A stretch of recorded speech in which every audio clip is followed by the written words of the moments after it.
بسم الله الرحمن الرحيم الحمد لله رب العالمين والصلاة والسلام على نبينا Muhammad وعلى آله وصحبه أجمعين أما بعد. Donc on s'était arrêté au cours précédent où on avait commencé les piliers de l'islam, les vertus des piliers de l'islam. On s'était arrêté au jeûne du ramadan. On l'avait fini, plutôt on s'était arrêté au hajj, au pèlerinage. Et là on va commencer Inch'Allah les vertus du pèlerinage. Et ce que contient cette adoration, ce pilier comme vertu et beauté de l'islam. Donc le Cheikh Saadi rahimahullah, il dit dans cet ouvrage, il dit médite ce que comporte le pèlerinage comme sacrifice d'argent, endurance des contraintes, exposition aux dangers et aux difficultés, cherchant la satisfaction d'Allah, ainsi que le fait d'accourir vers lui. Et dans ce que comporte le pèlerinage comme vénération et soumission totale à Allah, et comme remémoration des conditions des prophètes et des messagers. Ceci est aussi une vertu de l'islam. Et médite aussi ce qui se réalise dans le pèlerinage comme connaissance mutuelle entre les musulmans, effort pour les unifier et pour les réunir sur leur intérêt privé et général, chose que personne ne peut dénombrer. Tout ceci est l'une des plus grandes vertus de la religion et l'un des plus grands bienfaits dont bénéficient les musulmans. Donc on va commencer à expliquer ce qu'a dit le cheikh. Donc le hajj est le dernier pilier de l'islam, auquel il y a les plus grandes preuves de la vertu de cette religion et sa beauté.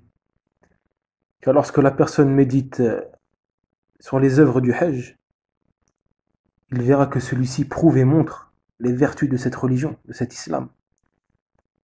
Car le hajj est une grande adoration, éminente, qui se fait pour un objectif. Le hajj a des grands objectifs. Si la personne médite sur ces objectifs, comprendra les vertus de cette adoration et son énorme impact sur celui à qui Allah a accordé la réussite pour qu'il l'accomplisse. Et c'est pour cela que le cheikh, ici dans son exposition des vertus du hajj, il cite plusieurs de ses objectifs, car à travers cela, les vertus de l'islam sont présentées et mises en évidence. Donc, pour venir à ce qu'a dit le cheikh dit « Médite ce que comporte le pèlerinage comme sacrifice d'argent ». Donc il commence par Donc le cheikh dit que le pèlerin sacrifie son argent pour aller au pèlerinage. Et cet argent qui est sacrifié, certes un pèlerin tellement que cette adoration a une grande place dans son cœur, il économise cet argent pendant plusieurs et plusieurs années. Et certains vont même à économiser pendant près de 50 ans. Comme Cheikh Abdelzak le précise dans son explication de cet ouvrage. Il dit, je jure par Allah qu'il y a des gens qui économisent pendant près de 50 ans pour accomplir le hajj, pour accomplir cette illustre adoration. Donc donc médite et regarde cette envie et cette soif dans les musulmans pour accomplir cette grande obéissance. Et Allah Azza wa Jal, lorsqu'il a prescrit cette adoration, il l'a obligé de l'accomplir une seule fois dans la vie. Et pas à n'importe qui, mais plutôt à celui qui en a la capacité. Comme Allah Azza wa Jal le dit, en parlant du hajj, il dit « Et c'est un devoir envers Allah pour les gens qui ont les capacités, d'aller faire le pèlerinage à la maison sacrée. » Donc le pèlerinage, c'est une fois dans la vie. Et celui qui rajoute à cela un autre hajj, alors ceci est surérogatoire. Et cela fait partie des vertus de l'islam et de sa facilité. Car Allah Azza wa Jal, il n'impose à aucune âme une charge supérieure à sa capacité. Et ça fait partie de la facilité de cette grande religion. Donc celui qui n'a pas la capacité, alhamdulillah, l'obligation pour lui tombe. Il n'est pas obligé pour lui de l'accomplir. Celui qui n'a pas la capacité physique ou financière. Comme on vient de le dire dans le verset précédent. Allah il dit, et c'est un devoir envers Allah pour les gens qui ont les capacités d'aller faire le pèlerinage à la maison sacrée. Donc le shir il dit, médite ce que comporte le pèlerinage comme sacrifice d'argent, endurance des contraintes. Le shir rahimullah il dit, et endurance des contraintes, c'est-à-dire les contraintes du voyage, les difficultés qu'il y a dans ce voyage, les contraintes du fait que tu sois loin de chez toi, que tu sois étrange dans cet endroit, les difficultés et les contraintes des efforts que demandent les rites du pèlerinage. Et il dit aussi, rahimahullah, médite ce que comporte le pèlerinage comme sacrifice d'argent, endurance des contraintes et exposition aux dangers et aux difficultés. Car à l'époque, les dangers étaient très présents durant le voyage pour atteindre les lieux saints, pour accomplir le Hajj. Il y avait beaucoup de dangers sur la route durant le voyage. À l'époque, celui qui partait pour le Hajj, il était considéré comme porté disparu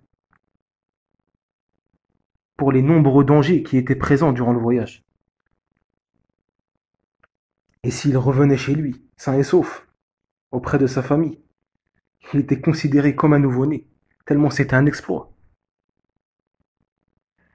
tellement que c'était dangereux à l'époque de voyager comme ça des grandes distances. En plus, à l'époque, il y avait pas les avions, il n'y avait pas les voitures, c'était à pied ou bien en chameau, etc. C'était très difficile. Et malgré tout ça, il partait et supportait toutes ces choses-là pour atteindre la maison sacrée d'Allah Azzawajal, cherchant la satisfaction d'Allah. Et le Hajj, comme toutes les adorations, son but suprême est de chercher l'agrément d'Allah, sa satisfaction et sa récompense. Car le shir, il dit dans l'ouvrage, médite ce que comporte le pèlerinage comme sacrifice d'argent, endurance des contraintes, exposition aux dangers et aux difficultés, en cherchant la satisfaction d'Allah ainsi que le fait d'accourir vers lui. Donc le pèlerin endure tout cela pour chercher la satisfaction d'Allah, ainsi que son accueil et son hospitalité. Car regarde l'honneur de cet accueil et hospitalité qu'Allah il te donne quand tu vas au Hajj ou bien en Umrah. Le prophète sallam il dit à ce sujet, ceux qui font le Hajj et la Umrah, ceux qui viennent au Hajj et à la Umrah, ils sont les invités d'Allah. Il les a invités et ils ont répondu. Et ils l'ont invoqué et il leur a donné. Dans ce hadith, il y a que l'invocation du pèlerin est exaucée, car il est un noble invité auprès d'Allah. Il a répondu à son invitation. Il a enduré les contraintes pour cela, a sacrifié son argent, ses efforts, a enduré les difficultés. Donc par cela, il obtient cette noble hospitalité et accueil. Il est l'invité d'Allah Azzawajal. Donc c'est pour cela, s'il l'invoque, Allah Azzawajal, il l'exauce et il lui donne ce qu'il demande. Puis le shir il dit, et médite ce que le pèlerinage comporte, comme vénération et soumission totale à Allah. Donc là, le shir il présente ce que contient et comporte le Hajj comme vénération et soumission totale pour Allah Azzawajal. Et cette vénération et soumission, elle commence à partir du lieu où le pèlerin doit se mettre en état de sacralisation, lieu que le prophète sallallahu alayhi wa sallam a fixé pour celui qui va accomplir le Hajj ou la Umrah. Donc dès qu'il arrive dans ces lieux, la vénération d'Allah et sa soumission, elle commence. Comment ça? Il va se doucher. Il va retirer ses vêtements habituels et ses plus beaux vêtements qu'il a l'habitude de porter. Et cela pour tout pèlerin. Ils vont se mettre en état de sacralisation en mettant sur eux un vêtement très modeste, qui sont deux morceaux de tissu blanc propre. Un qu'ils mettront autour de leur partie supérieure du corps et l'autre autour de la partie inférieure. Et dans cet habit-là, modeste, cela prouve l'humilité parfaite envers le Seigneur de l'univers. Car ces deux morceaux de tissu traduisent l'humilité. Vous trouvez le plus riche habillé comme habillé comme le plus pauvre. Tout le monde est habillé pareil. Et aussi dans cet état de sacralisation, où tout le monde est habillé pareil, cela manifeste l'unité des musulmans et de montrer qu'ils sont tous unis. Et aussi, parmi ce que manifeste cet état de sacralisation et cet habit modeste, est que cela permet de se rappeler qu'au moment de quitter ce bas monde, on sera habillé de la même manière, tous de la même manière, et on ne portera pas de vêtements de luxe, mais plutôt un modeste linceul blanc. Donc cet état de sacralisation et cet habit modeste, il représente une vénération et une soumission totale à Allah Azzawajal. Donc le cheikh il dit, et dans ce pèlerinage, et médite dans ce que le pèlerinage comporte comme vénération et soumission totale à Allah, et comme remémoration des conditions des prophètes et des messagers. Donc dans le Hajj, dans le pèlerinage, il y a une remémoration des conditions des prophètes et des messagers.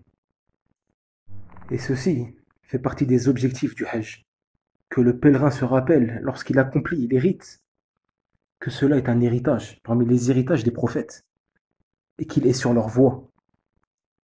Et c'est pour cela que le prophète sallallahu alayhi wa sallam, il dit, lorsqu'il était à Arafat, pendant le Hajj, il dit aux pèlerins,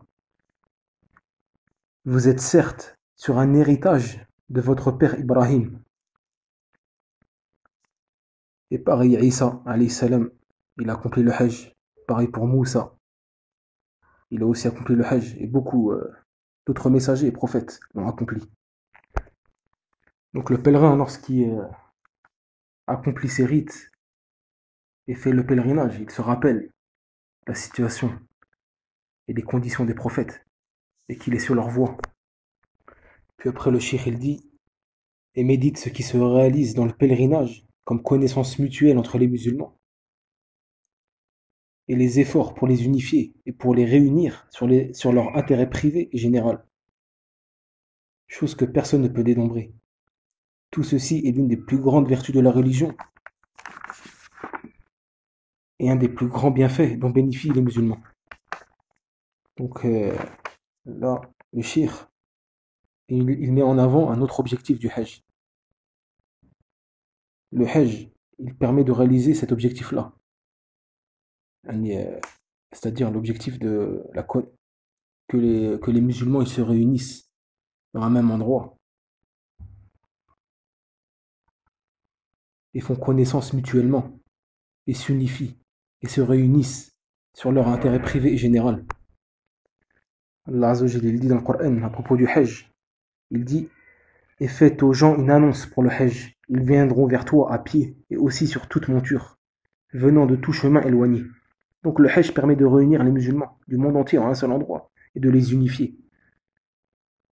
Le Hajj est l'une des plus grandes adorations où cet objectif se concrétise.